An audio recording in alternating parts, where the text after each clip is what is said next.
লা রোহার ড্রেসিং রুমে যখন একঝাঁক কিশোর তরুণ মুখ, তখন বেঞ্চের পাশে দাঁড়িয়ে থাকা ৬৫ বছর বয়সী মানুষটাকে দেখলে মনে হয় তিনি যেন এক শিক্ষক তার ক্লাসরুমে দাঁড়িয়ে আছেন। আসলে তাই তো, লুইস দে লা ফুয়েন্তে সারা জীবনই শিক্ষকতা করে গেছেন, শুধু ক্লাস ঘরটা বদলেছে বারবার। স্পেনের লা রিওহার ছোট্ট শহর আরোতে জন্ম নেওয়া এই মানুষটা ফুটবলার হিসেবে ছিলেন লেফট ব্যাক। বেশিরভাগ সময় কাটিয়েছেন অ্যাথলেটিক বিলবাওয়ে, সঙ্গে সেভিয়া আর আলাভেসেও খেলেছেন। বিলবাওয়ের হয়ে জিতেছেন লা লিগা আর কোপা দেল রে। সেন্সিটিভিটি আমার নাই, আছে হোয়াইট প্লাস প্রো সেন্সিটিভ। দাঁতের সেন্সিটিভিটি ভুলে খান মন খুলে। খেলা ছাড়ার পর তিনি নেমে পড়েন কোচিংয়ের সবচেয়ে নিচু ধাপ থেকে। পর্তুগালেতে আউরেরার মতো ছোট ক্লাব দিয়ে শুরু, এরপর সেভিয়ার যুব দলে কাজ করেছেন, যেখানে গড়ে তুলেছেন সার্জিও রামোস আর জেসুস নাভাসের মতো খেলোয়াড়দের।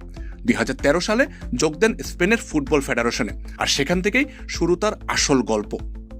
অনূর্ধ্ব ১৯ দল দিয়ে ইউরোপ জয়, অনূর্ধ্ব ২১ দল দিয়েও ইউরোপ জয়, টোকিও অলিম্পিকের রূপা। প্রতিটি ধাপেই তিনি তরুণদের তৈরি করেছেন, চিনেছেন, বিশ্বাস করেছেন।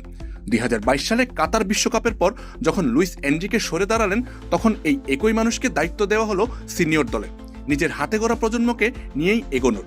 কয়েক মাসের মধ্যেই নেশনস লিগ জয়, আর ২০২৪ সালে জার্মানিতে ইউরোর ফাইনালে ইংল্যান্ডকে হারিয়ে রেকর্ড ৪র্থ শিরোপা। সেই দলেই তখন ১৬ বছরের লামিন ইয়ামাল খেলছেন নির্ভয়ে। লিওনেল স্কালোনিকে পিছনে ফেলে বিশ্বসেরা কোচের স্বীকৃতিও এসেছে সেবার। ২০২৬ বিশ্বকাপেও একই ছবি, রক্ষণে প্রায় অভেদ্য এক স্পেন। পুরো টুর্নামেন্টে মাত্র ১ গোল হজম করে ফ্রান্সকে সেমিফাইনালে ২-০ গোলে উড়িয়ে পৌঁছে গেছে ফাইনালে। কিন্তু এই ফাইনালের গল্পে আরেকটি অধ্যায় লুকিয়ে আছে। ২০১৭ সালে মাদ্রিদের লাস রোসাসে যখন লিওনেল স্কালোনি কোচিং লাইসেন্সের ক্লাস করছিলেন, তার শিক্ষকই ছিলেন এই দে লা ফুয়েন্তে।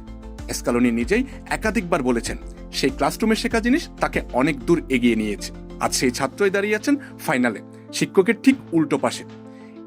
একটা ছোট্ট শহরের সাবেক লেফট ব্যাক থেকে ইউরোপের সেরা কোচ, তারপর নিজের হাতে গড়া ছাত্রকেই বিশ্বকাপের ফাইনালে প্রতিপক্ষ হিসেবে পাওয়া।